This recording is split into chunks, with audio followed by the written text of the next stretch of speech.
Direct గా సరస్వతి పుత్రుడిని కలిసి మాట్లాడుతున్నా. అయ్యో థ్యాంక్ యూ ఎంతో ఆనందం సార్, నిజంగా Thank you. నాకు మీరు ఎంతో ఇన్స్పిరేషన్. థ్యాంక్ యూ నేను కలలో కూడా ఊహించలేదు ఒకరోజు మీతో ఇలా కూర్చొని మాట్లాడతాను. అయ్యో thank you so much sir Thank you, for thank giving me this opportunity to be part of with you in this podcast and all. Thank you so much అండి. Thank you sir. సో అదే అన్ని దానాల్లోకెల్లా విద్యాదానం గొప్పదంటారు.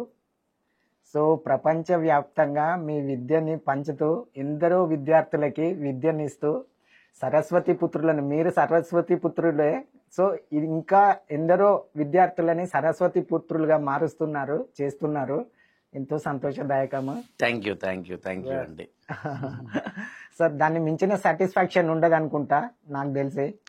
ఇంకా అంటే మీకు ఇంకేమైనా అంటే జీవితంలో మీరు విద్యను ఇస్తున్నారు కదా కావలసిన వాళ్ళకి, అంత ప్రపంచానికి విద్యను ఇస్తున్నారు. సో మీకు ఇంకా ఏదైనా చేయాలి అనే తపన ఏదైనా మిగిలిందా? ఇప్పటికి చాలా సాధించారు.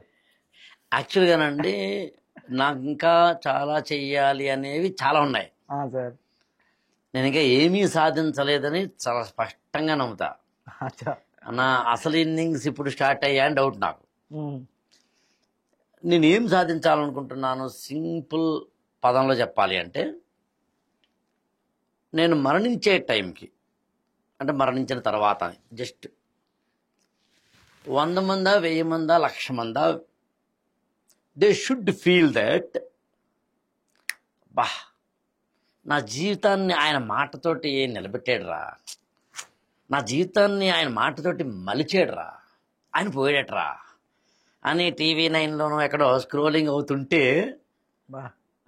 నన్ను ఒక్కసారి కూడా కలవకపోయిన మాట విని ఎక్కడో ఒక చోట కోనే పర్ ఆ రోజు ఒక కన్నీరు, అది కూడా చాలా గుండె లోతుల్లోంచి వచ్చిన బాధ వల్ల వచ్చిన కన్నీరు కనుక కారిస్తే నా జన్మ ధన్యమైంది అని నేను నమ్ముతాను. చాలా బాగా చెప్పారు. 2, ఇప్పుడు మనము ఒక జిడ్డు కృష్ణమూర్తి గారిను, రమణ మహర్షి గారిను, స్వామి వివేకానందను, ఇట్లా కొంతమంది యొక్క, అంబేద్కర్, అబ్దుల్ కలాం, వీరి యొక్క సిద్ధాంతంతో మన జీవితం నడుపుకుంటాం. అట్లా నా కోరిక ఏంటంటే నాదైన ఒక సిద్ధాంతం ఇక్కడ మీకు ఆడ్గా అనిపించిన, ఇందని చెప్పిన రమణ మహర్షి గారు లాంటి వాళ్ళతోటి ఆడ్గా అనిపించిన ఒక పేరు చెప్తాను, ఆర్జీవి. ఓకే, ఆడ్గానే, ఆడ్ మ్యాన్ అవుటే, ప్రాక్టికల్ మ్యాన్.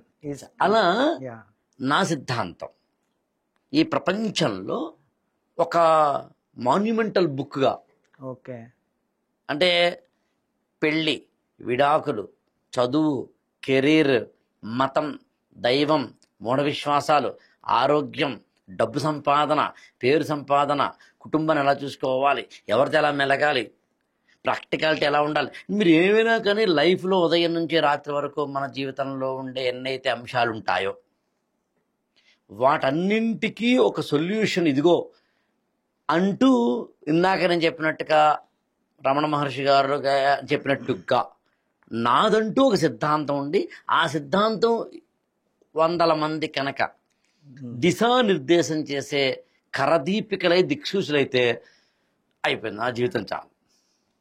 మీరు ఇందాకనే చెప్పిన ఒక మాటకి అది మీరు యాక్చువల్గా నేను దాన్ని వినమ్రంగా గౌరవిస్తూ అంటున్నా, అది అన్నారు మీరండి. చాలా సాధించారన్నది ఇంకా అంటే ఇది కొంతవరకు నేను సాధించాననే సంతృప్తి నాకు. ఒక లైట్ హౌస్ ని ఇవ్వగలిగాను, ఇవ్వగలుగుతున్నాను. సాధించారు. అదే అందుకే ఇంకేమైనా తపన ఉందా, ఇంకా సాధించాల్సింది ఏమైనా ఉందా అని అడిగాను. చాలా ఉంది, చాలా అవుతాయి. సో మీరు అంటే మీ సొంత సిద్ధాంతం అన్నారు, అది నాకు చాలా బాగా నచ్చింది. ఎందుకంటే మనం ఒకరిని ఆదర్శంగా తీసుకోకుండా మనమే ఇతరులకు ఆదర్శంగా ఉంటే బాగుంటది. అంటే మన జీవిత లక్ష్యాన్ని మనం ఇతరులకి ఆదర్శంగా ఉండేలా డిజైన్ చేసుకోవాలి. ఎగ్జాక్ట్లీ. సో దట్ ఏంటంటే మనం ఇంకొకరిని ఫాలో అవ్వాల్సిన పని ఉండదు. సో మీరు ఇప్పుడు చెప్పిన దాంట్లో నాకు అదే అనిపించింది. సో మనము మన లైఫ్ అండి నాకు తెలిసి 3 రకాలుగా చూడాలి లైఫ్ని. ఒకటి ఏంటంటే ఒక డైలీ లైఫ్ ఒకటి ఉంటుంది మనకి. ప్రాక్టికల్ లైఫ్ ఉంటుంది. రెండవది ఏంటంటే మన లైఫ్ తాలూకు impact either on us or others ఉంటుంది.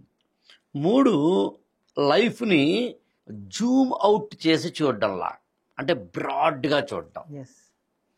నేనేమని నమ్ముతానంటే లైఫ్కి ఉదయం నుంచి రాత్రి వరకు మనము ప్రాక్టికల్గా లేకపోతే లైఫ్ దుర్భరం అయిపోతుంది. ఓకే. నాకు ఈ షర్ట్ వేసుకోవడం సెంటిమెంట్ అనుకుందాం, ఓకే.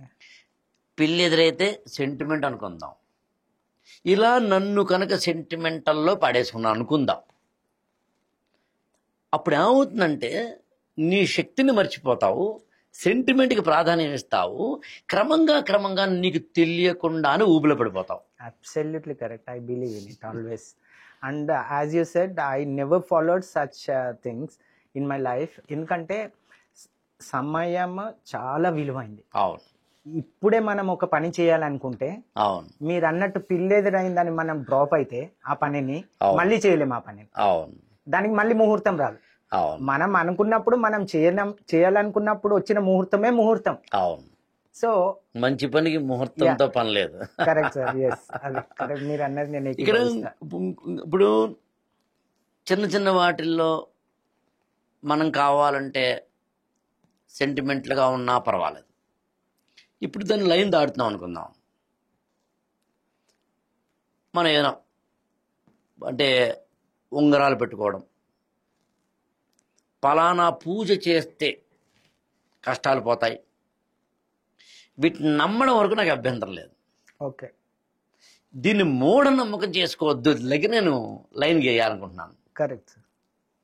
నమ్మచ్చు. ఇప్పుడు ఉదయం లేచి నాకు ఇష్టమైన దేవుడిని నేను పూజించి ఒక గంట అరగంట ఆ దైవ మందిరంలో నేను కూర్చుని ఎస్, నేను ఒక ప్రశాంతత పొంది బ్యాటరీకి రీఛార్జ్ పెడతాం కదా, అలా నాకు రీఛార్జ్ చేసుకునేంత వరకు నాకు అభ్యంతరం లేదు. ఓకే. కానీ నువ్వు మానసికంగా బలహీనమైపోయి నీ మానసిక బలహీనత కూడా దాటిపోయి నువ్వు దాన్ని చాలా వ్యసనానికో గుదానికో దారి తీసేంతలాగా వెళ్ళినప్పుడు ఏమవుతుందంటే చాలా జాగ్రత్తగా వినండి ఇది, నా బాధ, నా ఆవేదన, నా కన్సర్న్ ఎక్కడంటే నమ్మడం దగ్గర కాదండి, మూఢనమ్మకం దగ్గర కూడా కాదు. Medicine is right, practitioner might not be. జ్యోతిష శాస్త్రం ఇది రైట్, లేకపోతే ఏమంటుందండి gemology might be right, palmistry might be right, vastu might be right, practitioner might not be. చెప్పేవాడు సరిగ్గా లేకపోతే నీ జీవితం దుర్భరం. అందుకు నేను నిన్ను నువ్వు కాపాడుకోవడమే ఈ మొత్తం ప్రపంచంలో గొప్ప విషయం అంటాను నేను. కరెక్ట్. షేక్స్పియర్ నాటకంలో అంటారండి, నువ్వు మోసపోవడానికి సిద్ధంగా ఉండే చుట్టూ మోసగాళ్ళు ఉంటారండి. నువ్వు బలహీనుడైతే మోసపోవడానికి సిద్ధంగా ఉంటావు. కరెక్ట్. బలహీనతలోకి వెళ్ళకు, నువ్వు ఏదైనా చేయి. ఇప్పుడు మీరు ఏదైనా చెప్పండి, బలహీనత కాకూడదు. కరెక్ట్. బలహీనత ఒక్కసారి అయ్యిందా, డబ్బు కూడానండి, డబ్బు కూడా ఒక్కసారి కనుక అది బలహీనమై దానికి వ్యసనపరుడు అయితే చాలా ప్రమాదం. అదే ఇంకా దానికి లొంగిపోవాల్సిందే, ఎప్పుడు దాని వెంట పడాల్సిందే. అవును. సో ఇంకా మనకి జీవితంలో ఏమంటారు, పీస్ ఉండదు. అవును. డబ్బు వెనుక పడితే అవును ఇంకా పీస్ ఉండదు. డబ్బుని మీరు ఎలా చూస్తారండి మామూలుగా? మీ డబ్బుని నాకు తెలిసి మనకు అవసరం ఉన్నంత మేరకు సంపాదిస్తే చాలు. అవసరమైనది అన్నప్పుడు దానికి లిమిట్ లేదా కదా? లిమిట్ ఉంటది, ఎందుకు ఉండదు అంటే మనం మోయగలిగే అంత. ఓకే. ఓకే. సో మనం ఎంత మోయగలుగుతామో మనకు తెలిసి ఉండాలి. అంత ఉంటే చాలు. అంతకు మిక్కిలి ఉంటే మనం వ్యసనపరలమైనట్టే. ఇంకా దాన్ని వదులుకొని ఉండలేము. ఉండనప్పుడు ఇంకా మనకంటూ ఏమి అంటే ఒక ఫ్యామిలీ ఇట్లా మనకంటూ కొన్ని ఏదైనా జ్ఞాపకాలు కానీ ఏవైనా అవన్నీ మిగలవు. ఎందుకంటే అంత అంత వ్యసనం ఉంటది అన్నట్టు. దాంట్లో డబ్బు సంపాదించాలి అనేవాడు ఎప్పుడు ఆ డబ్బు వెనకాలనే పరిగెత్తుతుంటాడు కానీ ఇంకా అవును. తన కుటుంబం గురించి అవును. తన గురించి కూడా ఆలోచించుకోడు. అవును అవును సో అలా ఉంటది అది.